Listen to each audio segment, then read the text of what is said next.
All right, hey guys, this is WCU Cougar X. All right, today is Monday, my day off. It's about 1:50 in the afternoon. Got plenty of daylight left. I think I'm going to try to bang out this project with the suspension on all four corners. Previous video, did an unboxing on the order I received from Primitive Racing. I ordered the King Springs.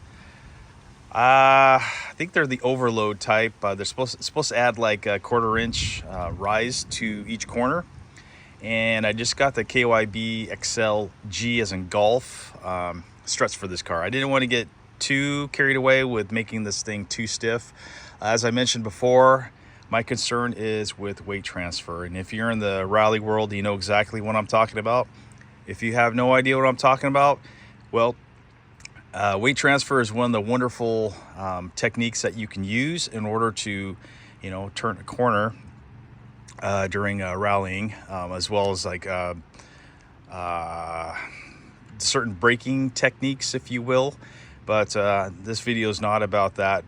But this is about making this car more useful for a rally crossing, which I intend to do with this thing.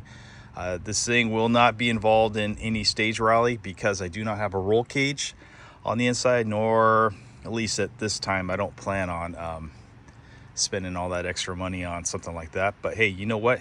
You only live once, and you never know where this project is going to go. We'll dabble in the world of rallycross for now, and then if it takes us to, I don't know, stage rally, then hey, so be it. But at this point, we're just preparing her to be a occasional rallycross car / daily driver car. So what are we doing today? Well, right now, I got the tape measure out. I'm going to go ahead and measure the suspension height right now at rest and see what exactly these King Springs are going to do for this car. So might as well just start with the area that's closest to us. So here we are. We're measuring about just under 29.5 inches. Okay. Go to the rear here. And just under 29.5, same.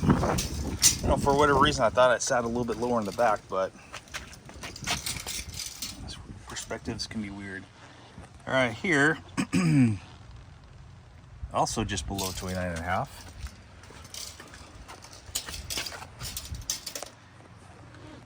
And same.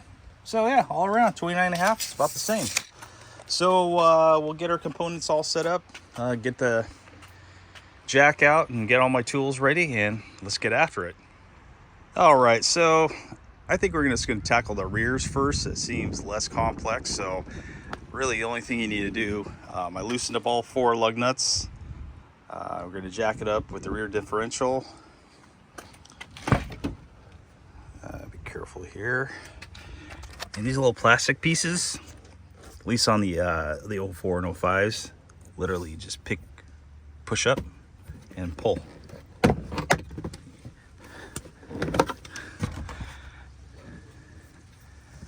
And there she is.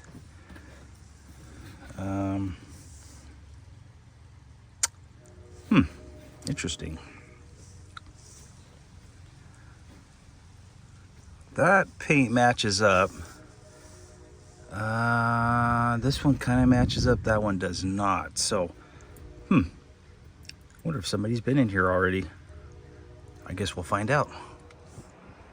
Okay, before we get started, make sure, obviously, common sense, make sure you lay it out all your suspension parts.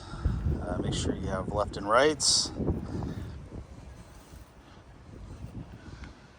Okay, left and right. Just kind of doing a quick look over, make sure everything looks good. No missing components, which I don't see anything missing. Okay, well, I'm satisfied with what I see here. It's made in Japan, KYB, stamp on there. Let's look at the fronts. KYB USA. Interesting. So the rears, made in Japan, fronts, made in the USA. All right, let's get to installing. All right, here we are. We're starting on the rear right side of the car, or the passenger side of the car here in the US. So I got the top bolt out already. No big deal. Just make sure you spray ample amount of PB Blaster and allow it to sit and soak in. Just take your time, take it easy. So far, the biggest challenge has been this little clip. Now, I've been in this situation already because I replaced these the one pot with these two pots, and this little clip was rusted in there pretty good initially. So pretty simple to get out. Just get a long regular screwdriver, essentially just kind of feed it underneath, bring it up, and just make contact right there. And on the other end, make sure the screwdriver is long enough so you can just kind of, you know, tap on it with a hammer to kind of convince it wants to come out. Then once that's out, you'll free up this brake line, undo your other bolt. I'm working on that one already. Then all we have to do is release the 3 nuts up on top, and it should just drop out. I'm a one-man operation right now, so I don't have another person to help me film. So if I did, I would sit here and show you how to do it, but I'm just telling you how to do it. All right. Oh yeah, I forgot to say, those 2 bolts right there, 19 millimeter. And the one up here on the top hat, those are 12 millimeter. And hindsight's always 20/20, right? So I've got the two bolts off there. I'm working on the last one. Of course, this one's going to give you heck because all the weight of the strut and spring is weighing down on that nut. So it's going to be a little cumbersome, but something to think about is once that nut is released, potentially this whole strut assembly could fall down or go downward, and you got to be careful with your, I believe that's the ABS speed sensor wire. You don't want to damage that. So I just threw this screwdriver in there through the assembly just to make sure it doesn't free fall down and cost me more money. All right, let's continue. Okay, we got the old crusty one out. We're gonna compare it to the brand new unit here. Pretty dang similar.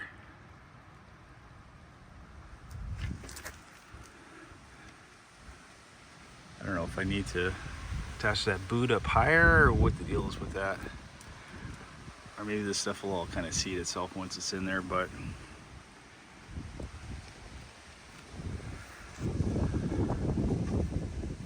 yeah, I mean, for 21 years old, I mean, this is not in too bad a shape, but then again, outward appearance doesn't really matter. What matters is what's on the inside of here, and as you can tell, it looks a little wet, so I assume that this baby's been blowing out for some time. But definitely it served its purpose. So all right, we're gonna give this Forester a new lease on life with regards to suspension and just go from there. All right, before we get this installed, I don't want to go to all the hassle to work this thing way up into the area here. So I'm gonna make sure we take these nuts off first.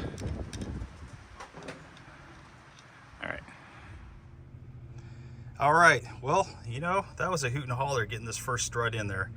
I had to wrestle with it a little bit. I did not want to feed up through the strut tower, and those 3 bolts did not want to line up through those holes. So it's going to take a little finessing. It's going to take a little time to get those in there. For whatever reason, there seemed to be a lot of tension as far as trying to get that strut into this this position. I don't know if maybe the top hats were off by a little bit, and when I mean a little bit, I literally mean just like 1/8 of an inch to maybe 1/4 inch. But you know, we finally got it rustled in there. So what I did was I fed the tower up through there. See, I'm still frustrated. So I fed the strut assembly, I put it in place, and I put these 2 bolts in the very last. So the first thing I did was just get a regular screwdriver and fed it through the holes just so this strut assembly didn't fall down. So it just kind of kept it up in place. And I just kind of finessed this is tire assembly just by pushing up on it to try to feed it through the holes. And I did have to use a screwdriver to kind of convince it to get into place. So I don't know, maybe hopefully I'll show you on the next one that I do, because I was getting so frustrated I forgot to film it. So all right, well, hopefully I run into the same issues on this and I can show you what I did. All right, so here we are in the back driver's side corner. I have the strut assembly out. And there's the mounting points for it. And going up through this little strut tower here. Good idea to do a little visual inspection, make sure everything's good to go and that there's no obstructions. And quite frankly, thank goodness we live in the Pacific Northwest, because there is not 1 ounce of rust up there. I mean, it looks brand new up there. I don't know if you could see that, but yeah, it's quite unfortunate. Some of the Midwest and East Coast cars on how there's a lot of prominent rust in this area, but lucky for us, everything's good to go. So all right, so let's go ahead and get things assembled here. All right, so a little step by step I didn't do on the previous one, so I'll kind of show you what I did on this. So I went ahead and fed the strut assembly up through the tower, and it's just simply being held in place by the screwdriver. And the reason being is, you know, I can manipulate this a lot more. I could, if I need to turn it, I can turn it by putting, you know, different pressures on different points of the screwdriver. So that's how I kind of convinced the top hat to get into the location where it needed to go. So once you have it here, yeah, you can just kind of manipulate it any way you can, and hopefully I'll go up to the top and show you what I did. Okay, so here we are. As you can tell, absolutely nothing is lined up, and this is the situation you're going to run into. Now, what I found with the other side was this bolt is longer. It seems to be higher than the other one, so if you can get that started into the hole, it's not going to go in all the way, but partially. Once you get that in there, you can kind of twist and manipulate the other 2 bolts to go in their hole. So let's go ahead and give that a try. Okay, so this is the fun part. So basically, once you have everything in there, just use a screwdriver and kind of manipulate and turn things, pry on it, and get this rear. See how that bolt's partially in that hole? That's all you need to do, and then the rest you just kind of shimmy this thing around, using the screwdriver to get it into the hole. Maybe it's going to do it here in real time. All right, see, that one's wanting to go in that hole. The other one's wanting to go in the hole. So there we are. We're lined up. So I'll just go down below and push up on the strut assembly to get that bolt started, and I'll throw a nut on there real quick. All right, then once you get those bolts somewhat tightened up on top, I didn't tighten them all the way, but I got them all 3 of them as tight as I can get them. I'm going to torque them here in a bit, but you know, stick a screwdriver through the hole to kind of get it to where you want it to go, to finish it up by putting your 2 bolts in there. And don't forget to put your pin into place for your brake line. All right, so here we are in the fronts. The rears took 2 hours to do both sides, so not too bad at all. So here we are in the fronts. One thing that we have to deal with here, I don't plan on taking her in for alignment anytime soon, so I went ahead and marked the camber bolt. Definitely don't want to mark it here, the bolt and onto the housing, because we are not going to be using this housing. So we have a new one coming, so I just marked it right here on the actual, I don't know what you call this, and the camber bolt. So you do have to make sure you remove this this bolt here, and your speed sensor bolt. These 2 guys here, and of course we got the I don't know, 3 or 4 of them up on top, and that should hopefully free her up. It doesn't look too rusty under here. I mean, it looks okay, so hopefully it comes off fairly easy. I don't know, that's kind of looking like a newer unit in there. Huh. I don't know. All right, we'll check it out. All right, to be continued. Okay, so I know some of you guys don't know what a camber bolt looks like, but here is a standard bolt. got the special, okay? And this is your camber bolt. Notice that swelling right here in this area? So depending on where you turn it, it pushes this assembly in or out. And so you just want to make sure when you go to put it back in, it goes in the topmost position on the front struts. There, that's a better picture right there so you guys can see. Alright. And it's also the only one that has this big washer on there. The lower one does not. Okay, here we are. We're looking at the front right side or the passenger side of the vehicle. Pretty crusty. And I didn't really pay attention before comparing the stock springs with the king springs. Noticeable difference. All right, let's get to installing. All right, we just got the front end buttoned up. Just a reminder, those marks that you left for the camber bolts, make sure you line them up as close as possible. Highly recommend that you go get an alignment job soon after doing this to make sure everything is squared up and ready to go. I will also say that when you go to do this, don't just jack one side up, jack up both sides. And the reason being is many people don't remember this or realize this, but you got your sway bar right there. So if you have one side jacked up and the other one down, you're going to be fighting this thing the entire time, and it's just not going to be a good day for you. So jack up both sides, have them equally off the ground, and just do what you need to do. I think this will conclude this video.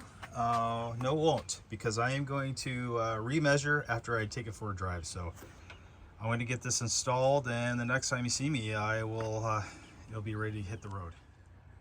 All right, guys, haven't quite finished this project yet.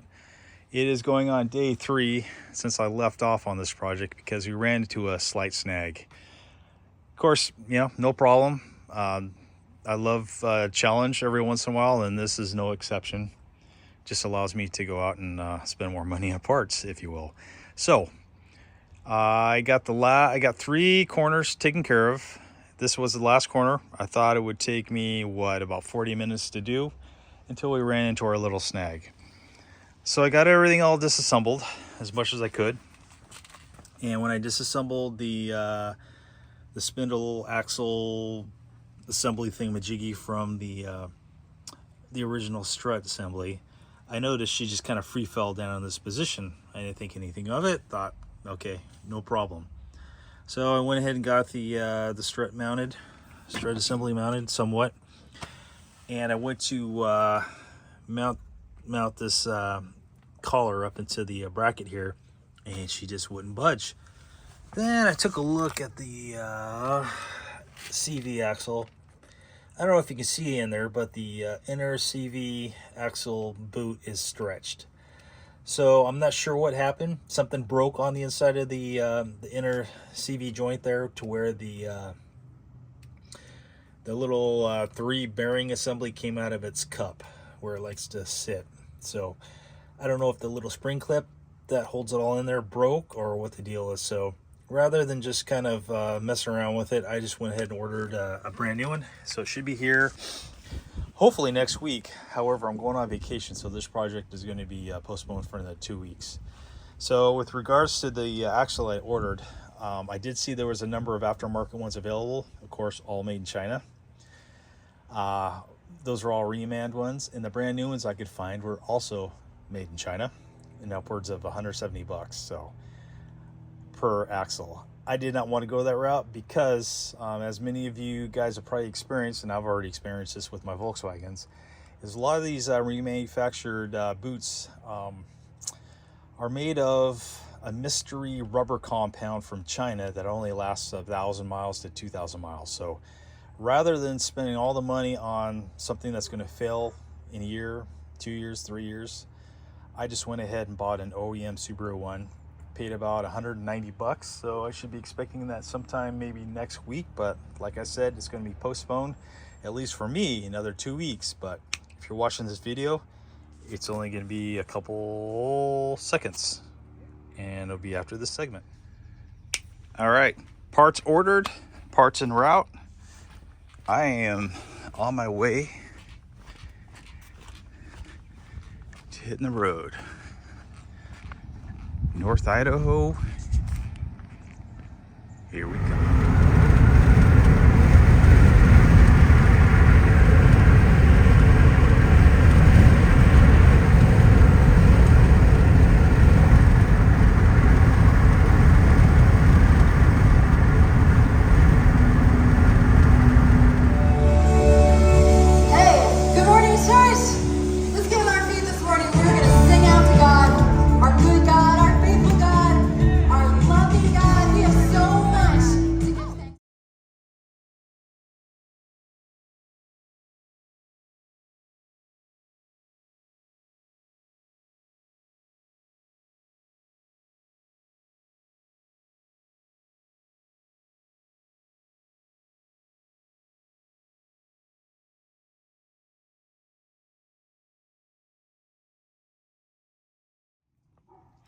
Okay, literally just pulled in about an hour ago from vacation.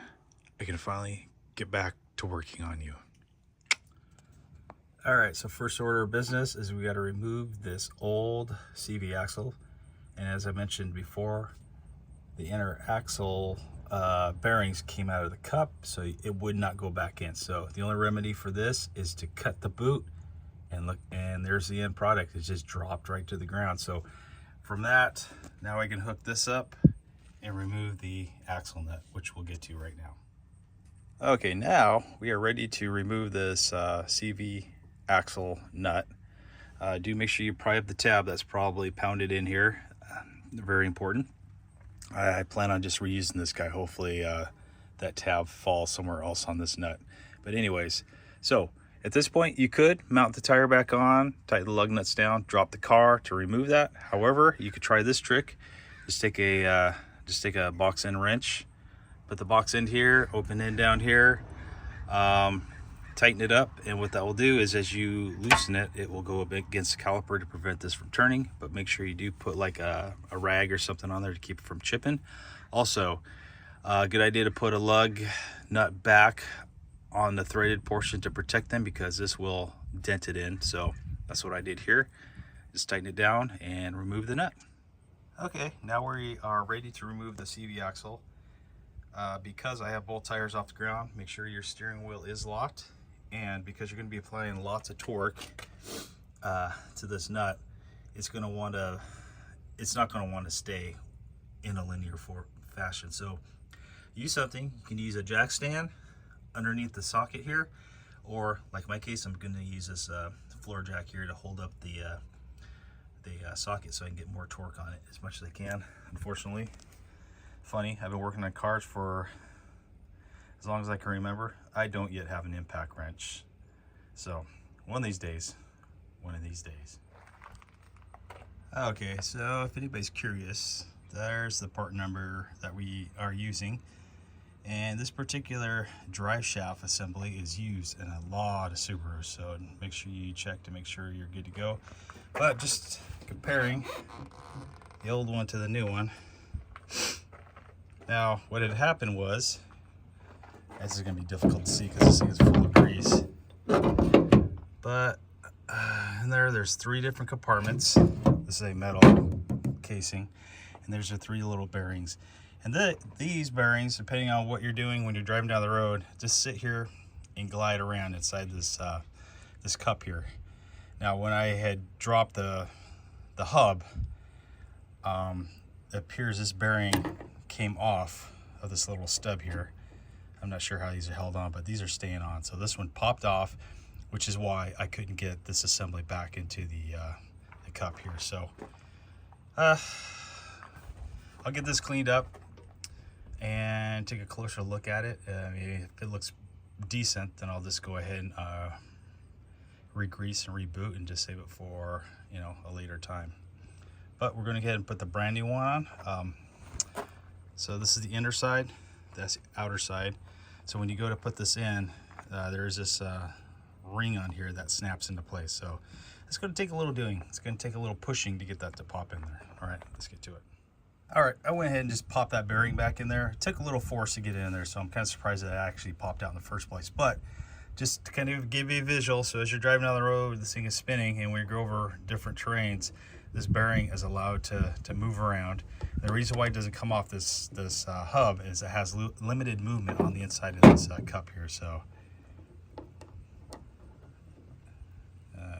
as you can see, it's a nice bearing there.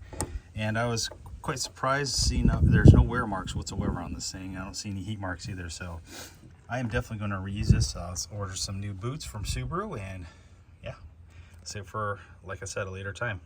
All right. Okay, finally we got her all situated.